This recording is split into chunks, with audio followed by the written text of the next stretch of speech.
You filming now? Is it recording? Now it is, yeah. Well, my girl just called me during, I poured my heart and soul out there, but my girl called me, and that's okay, you know what I mean? Wifey understands. I told her, babe, I'm filming. But how do you recharge your battery? So last night I only got 5 hours of sleep, and every reason to complain, right? But just understanding that that's not gonna get in the way of my goals today. I'm gonna take care of all my goals. If I do so, I will feel fulfilled, and I can get that done by 6 p.m. Tonight, I'm going to sleep on time. I'm going to sleep early, possibly. That might mean missing out on the NBA playoff game. That might mean not jumping on social media.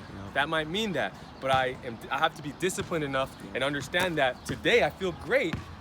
I could be feeling really bad right now. And my appreciation for that, I'm gonna go to sleep today, take care of my body, so that tomorrow it all levels out. It makes sense, right? But the ultimate goal is routine. But a lot of times in the startup, it's up and down, especially as an entrepreneur, your long nights, early mornings, all that.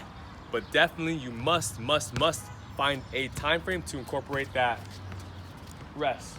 Oh, look at that. Boom, boom, boom, boom, boom, boom, boom. 1, 2, 3. Yeah.